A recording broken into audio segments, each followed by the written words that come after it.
Hi there, everybody. Welcome to the show. Bob Elinskas is our guest. Bob is with the American Cancer Society, and Bob has been doing that job. Hard to believe. I asked him before the show how long you've been up there. 24 years. You don't look old enough to have been up there 24 well, thank years. you. Yeah. Yep. The still up on Lamont Place. Yep. Down in South Utica, and still going strong. We have our local office, which we do some of our patient service programs out of, our wig fittings and things like that. We'll talk about some of those patient service programs in a little bit. But this is a time, is it not, Bob, that people are gearing up for Relay for Life. That's in June, the majority of them, but this is when they're putting together teams, raising money? Yeah, absolutely. This is a great time to put that together. So we have family teams, business teams, community teams.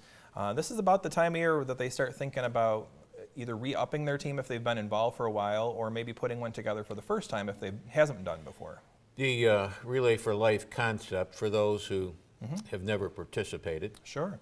Well, it started in Tacoma, Washington back in '85. One man, Dr. Gordy Klatt, decided he wanted to raise funds for cancer research, so he took pledges to run around his high school or his college track at the time for 24 hours. And the year after that, a lot of people wanted to join him, so they started a relay concept, and it went across the country from there. And we've been doing it here in the Mohawk Valley for probably 22 years now. And the first one is in Utica at Proctor High School at the time. I remember it, yeah. And then it's spread out to a number of different sites, and I think we've got 7 right now that are in the Mohawk Valley that we're working with. I remember when it was at Proctor, and then it moved, you correct me if I go wrong here, then it went over to JFK School, and now it's at MVCC. It's where it's really kind of gotten its home over there. Yeah, it's been there for 10 plus years now over at MV, but we've had great homes at the Utica City School District, and community support's always been phenomenal for it. We've had great people participating. Great sponsors, and it's just a great chance to bring the community together and celebrate our local survivors, and just keep in mind the people that we've lost to this disease. And in fact, you do that literally and figuratively. You have a survivors lap. Yep. Every event, every relay starts with a survivor's lap and a caregiver's lap, where we honor local survivors. The first lap around the track, the second lap is for caregivers to honor them. And then usually in the evening we have the luminary ceremony, which a lot of people have probably seen or familiar with, where we line the track with the white bags, and they're each marked in honor or memory of someone who's fought a battle with cancer. What, in terms of dollars, what are we raising in our local area, Bob, via Relay for Life? Right now, Utica in particular is still going strong. Last year they raised around $80,000 to $100,000. Rome is doing around $100,000. If you combine them all together, we're probably around $500,000 to $600,000 that we're raising with Relay for Life just here in the Mohawk Valley. And that's really in about a month. Because June's about when they start at the beginning of June and go maybe through mid. Yeah, the first 2-3 weekends of June. Most of them are in the first 2 weekends usually. Yeah, and I've got a list of them. I don't know if you need it or not, but I've got it if you do. There you go. You can check me off. Yeah.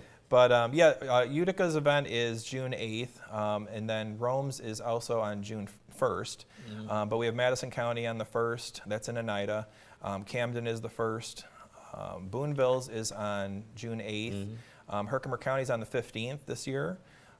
And I think that covers most of them. So what's the rationale? There was, back in those Proctor High School days, that was it. Yeah. I mean, if you wanted to participate in Relay, you went to Proctor. But over the years, Boonville has gotten its own, others have gotten their own. What's the Cancer Society's way of handling that?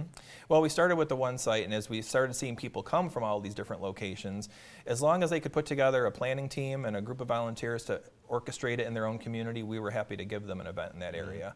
And some of them have done that, some of them spun off and done that, and then if the volunteer situation has changed, then they get reabsorbed back into a neighboring relay. So we keep relays where there's volunteer interest and willing committees to put them together. If somebody wants to get a team for this year's relay, what do they need to do? Well, you can give us a call, first off, and we'll be happy to answer questions for you. Generally speaking, you can go to any one of the event websites. You can go to relayforlife.org to find out information. Find out which one's near you, what time it takes place, where it is. If you have a family team, just get them signed up, and we'll take it from there. We'll be glad to coach you. You'd want to have a minimum number, would you not? Usually 6 to 8 people is about good for at least a minimum team. You can have more. We have one team in the North Country has 67 people on it, so you can have as many as you like, but just enough to be able to work with and rely on. I would say at least 6 to 8 would be good. And it starts off at what time? Most of them start either at noon on Saturday or maybe 10 o'clock in the morning Saturday. They all start at different times, so you can just check to see which ones you're interested in. But most of them go for at least till probably 10 o'clock at night. Some of them are not overnight anymore, so they've taken that requirement off. Some of them still go overnight. Utica is one that does go overnight. Rome goes overnight. Camden goes overnight. The rest of them are just during the day period. It goes till usually 10 o'clock at night. And that was the original concept, was it not, Bob, that you would have somebody on the track for up to 24 hours, up yeah. to 24 hours, yeah. And some of those places still do that. The idea was that cancer doesn't sleep, so neither do we. But just times have changed a little bit, and we want to make it easier for people to participate. So you still have to keep someone on the track, but now, like I said, some places just go until 10 o'clock at night, and it makes it a little more convenient for people and easier for them to get involved. Yeah. The common denominator, I'm thinking of all the teams I've seen over the years at MV and up in Boonville, they've got somebody on that team that has had cancer. Yeah, they're either a survivor or they're doing it in memory of somebody, but they all have somebody that they're there for. And ideally, we'd like them to be there celebrating somebody that's gone through treatments and is a survivor now. But if this is a way to keep someone's spirit alive and to do something positive in their memory, then we welcome that as well. Somebody said to me once, it might have been you, that you can sit back and do nothing, or you can participate in this and fight back. Sure, absolutely. And you know, there's no minimum involved in what you have to raise. We're encouraging people to come out and just participate in any way they can. Even if you're not on a team, come out and see the relay. You know, there's people that are raising funds on site. You can support one of the teams in some way.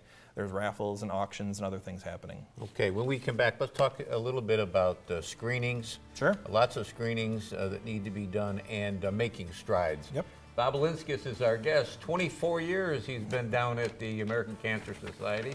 Hard for me to believe you've been there that long. Short break, right back.